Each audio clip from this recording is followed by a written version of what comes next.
mi nombre es Gina López, soy estudiante de Psicología de la Corporación Universitaria Antonio José de Sucre, Corpo Sucre. Para mí es un placer estar hoy aquí con ustedes y les vengo a hablar acerca de las teorías antropológicas. Para empezar, vamos a hablar sobre el evolucionismo social o cultural. Bien saben de que este nace en el siglo XIX gracias a dos personajes como lo son Morgan, un antropólogo norteamericano, y Taylor, un antropólogo inglés. Ellos fundaron lo que hoy es conocido como antropología social o cultural. Esta busca explicar y argumentar la grande historia del hombre considerado como fenómeno sociocultural. El evolucionismo de Morgan, también considerado evolucionismo unilineal, ya que él creía que solo existía una línea o camino para poder llevar al proceso evolutivo. Por otra parte, él consideraba que las sociedades estaban ordenadas de la siguiente manera: inferior, medio y superior, y que en estas etapas no se podían saltar.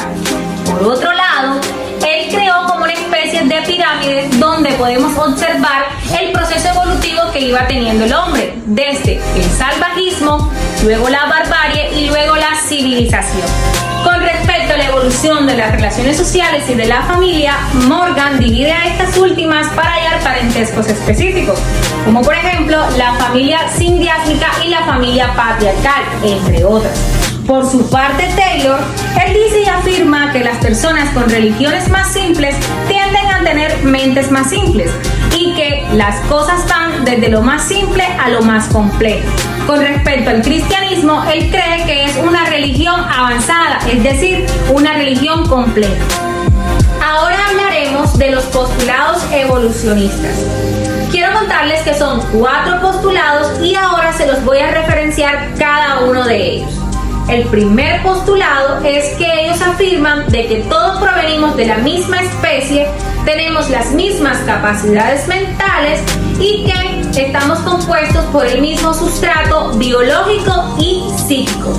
En el segundo postulado, ellos nos cuentan de que existe una gran variedad de grupos humanos y que este es el resultado de las diferentes fases. El tercer postulado nos afirma de que todos tenemos que pasar por el mismo camino para poder llegar a una fase de la evolución. Es decir, aunque unos lo hagan un poco más rápido que otros, todos vamos a llegar a la misma fase evolutiva. En el cuarto postulado, ellos nos cuentan que todos los grupos humanos tienen la capacidad de crear por sí mismos en el lugar en específico según la necesidad que tengan. Aunque las teorías de estos antropólogos fueron muy acertadas, tuvieron unas críticas, como por ejemplo que ellos eran antropólogos de escritorio y no tenían actividades de campo. Otra de las críticas eran de que no todos los grupos humanos y las sociedades tenían que pasar por la misma historia unilineal. Otra de las teorías que hablaremos hoy es la teoría del difusionismo, que nace en contraposición de la teoría evolucionista. Cuando nosotros hablamos de difusionismo, quiere decir que ellos tratan de explicar el origen de la cultura desde una perspectiva diferente. Afirman que las diferentes sociedades humanas han venido creando su cultura desde sus inicios, esto gracias a la imitación de grupos vecinos como ciudades, tribus o pueblos. Ellos no estaban a favor de la trayectoria unilineal, sino que más bien ellos creían que existía un núcleo generador de la cultura principal y que los demás pueblos iban imitando sus aspectos para contribuir la cultura. El funcionalismo se caracteriza por considerar la cultura como un todo orgánico, integrado, coherente y funcional. Tiene unos postulados muy interesantes, los cuales les voy a decir a continuación. El primer postulado nos afirma que toda cultura tiende a formar una totalidad equilibrada, lidiando con sus propias tendencias hacia el equilibrio y el cambio. Como segundo postulado, cada elemento de un sistema social está necesariamente unido a los demás. El tercer postulado nos dice que la estructura de las sociedades funciona como una estructura de los organismos, orientado por necesidades básicas. Continuaremos hablando de una teoría antropológica muy interesante y es el particularismo histórico. Para esto hemos invitado a Arlin Andrés Ramos, un gran artista escénico. Hola Arlin, ¿cómo estás? Bienvenido. Hola Gina, pues gracias y pues contento también de estar aquí en tu programa y contento de participar contigo aquí. Arlin Ramos nos ha escuchado tras de cámaras toda la conversación que hemos tenido sobre las teorías antropológicas. Ahora vamos a hablar, como les comenté, del particularismo histórico, y esto, lo que vamos a decir, al final le voy a hacer una serie de preguntas que él nos va a hablar sobre su perspectiva. Esta teoría también contradice la historia evolucionista y rompe con el esquema del siglo XIX. El señor Frank Boas dice que cada cultura tiene características propias de ella misma. Su cultura son prácticas colectivas y que surge como resultado de la organización social y el proceso histórico. Ahora les voy a comentar los 3 postulados que son de la teoría del particularismo histórico. Pero antes de continuar, quiero que escuchen para que puedan entender la finalidad de por qué Arlin está hoy aquí. Arlin, cuéntanos acerca de tu experiencia, de tu vida. Bueno, pues en la parte pues artística he tenido el placer de pues trabajar con muchas poblaciones, poblaciones infantiles, juveniles, adultas. En la parte cultural, lo que es como instructor de danza, instructor de música folclórica, y pues contento de visitar todas estas clases de poblaciones y también pues culturas diferentes, y creo que es algo que me gusta interactuar con las personas, y creo que el arte es algo que también ayuda a formar personas. Ya que escucharon algo acerca de la vida de Arlin, es que quiero relacionar estos 3 postulados con sus experiencias vividas, ¿ok? Entonces quiero que tengas muy en cuenta las cositas que yo voy a mencionar, porque aparte de eso es que quiero relacionarte las preguntas que te voy a hacer al final. Entonces dice, el primer postulado es el principio básico de la difusión cultural. Tú me contaste que tú eres profesor de música folclórica y que también perteneces a un grupo de música folclórica. Sí, bueno, pertenezco al grupo Gaibatá de Galeras. Hemos tenido pues la dicha de ser músicos en nuestra población, pero también de llevar nuestra cultura a otros lugares, y no solamente llevar esa cultura a otros lugares, sino también alimentarnos de la cultura pues que llegamos a conocer. Entonces brindamos, pero también recibimos otras culturas, y creo que de pronto es algo que exacto, o sea, cuando yo hablo de difusión cultural, esto quiere decir que por lo menos tú has ido tal vez al interior del país con tu grupo de música a tocar algún evento o algo así. Entonces ellos escuchan tu música, pero tú también escuchas la música que ellos escuchan. Así es.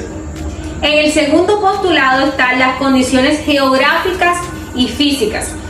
Partiendo del ejemplo del interior, cuando tú vas allá, ¿qué tomas tú de la cultura de ellos? Bueno, inicialmente hay algo que nosotros como seres humanos siempre tenemos que tomar, es lo que nos sirva, ¿cierto? Y de pronto pues viéndolo desde este punto de vista pues artístico, o si nos vamos a la parte musical, si nosotros nos vamos al Pacífico, nos vamos a encontrar otros instrumentos diferentes, pero de pronto si queremos fusionar nuestra música de gaita con marimba o esos instrumentos pues que estas regiones nos brindan, sería bueno pues tomar eso que de pronto pensamos nosotros que puede ser bueno y que puede ser algo que impacte a la sociedad. Y con respecto a las condiciones geográficas y físicas del ambiente, como de pronto cuando tú vas al interior del país, digamos que tú tal vez pues, si tú acá en la costa, tú usas tu bermuda, tu pantaloneta, pues cuando vas al interior, ¿utilizas la misma ropa? Bueno, en ese caso pues tuvimos una experiencia musical que fuimos a tocar, y pues la ropa pues de nosotros de tocar es pañoletica, camisa blanca, abarca, que es de pronto con la parte de calzado destapado, es algo que nos costó, ¿cierto? Y pues tuvimos que acudir a usar chaquetas por encima pues del vestuario, porque era algo que el clima pues nos exigía. Entonces pues creo que también fue algo que podemos decir. Pues si se dan cuenta, las condiciones geográficas y físicas intervienen en la cultura. Es decir, la cuestión que le pasó a él es que él estuvo allá y fue con sus instrumentos de acá, de su costa, de su cultura como tal. Cuando estuvo allá, pues él tuvo que agarrar ciertas cosas de la cultura del interior para poder generar un bienestar, en este caso que sería de pronto el frío y todo eso, porque tenía que utilizar algo más tapado. Las características particulares de cada sociedad, que es el tercer postulado, esto quiere decir que todas las comunidades, todas las sociedades tienen características en su cultura particulares. O sea que cada cultura es, digamos, de cierta manera diferente a la otra. Entonces, te quiero hacer una pregunta. Tú que ya has trabajado con personas, digamos, de la parte rural y de la parte urbana, ¿notas alguna diferencia en el aprendizaje o en la manera de la cultura, de cómo ellos interpretan tus clases? Bueno, sí, y se nota mucho. En algunas de las experiencias, pues puedo decir que, un ejemplo, trabajando con los niños, es muy diferente trabajar con un niño de una zona urbana o de una ciudad a un niño del campo o de los pueblos pues alejados, ¿cierto?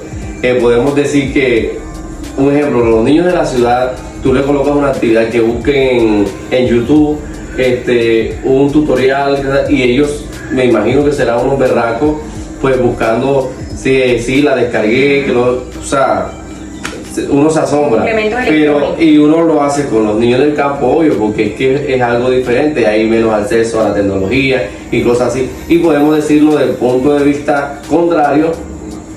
Uno puede poner a hacer una actividad a un niño del campo, un ejemplo, a saltar, a subir un árbol o cosas así, y va a ser más fácil para ellos que los niños de la ciudad. Entonces creo que sí, el ámbito pues y el lugar de origen de cada quien influye.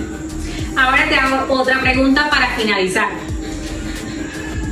¿A qué atribuyes tú esa evolución? Porque podemos decir que hay una evolución en la parte rural con la parte urbana.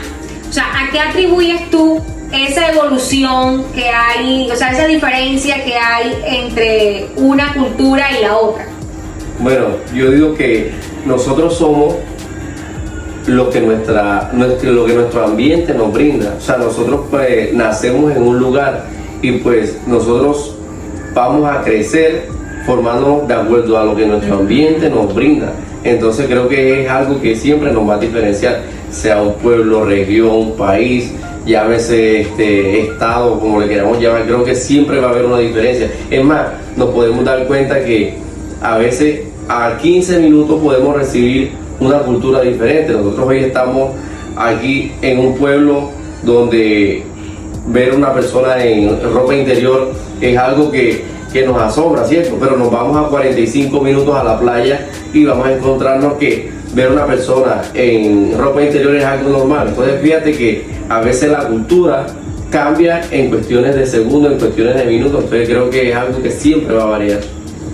Miren que es muy importante lo que él habla ahorita, y sé que esta teoría, el particularismo histórico, es muy interesante y tiene muchas cosas por hablar y por decir, pero le quiero dar las gracias a Arlin por acompañarnos hoy. Gracias a ustedes por vernos. Así que recuerden que les habló Gina López y nos vemos en una próxima edición.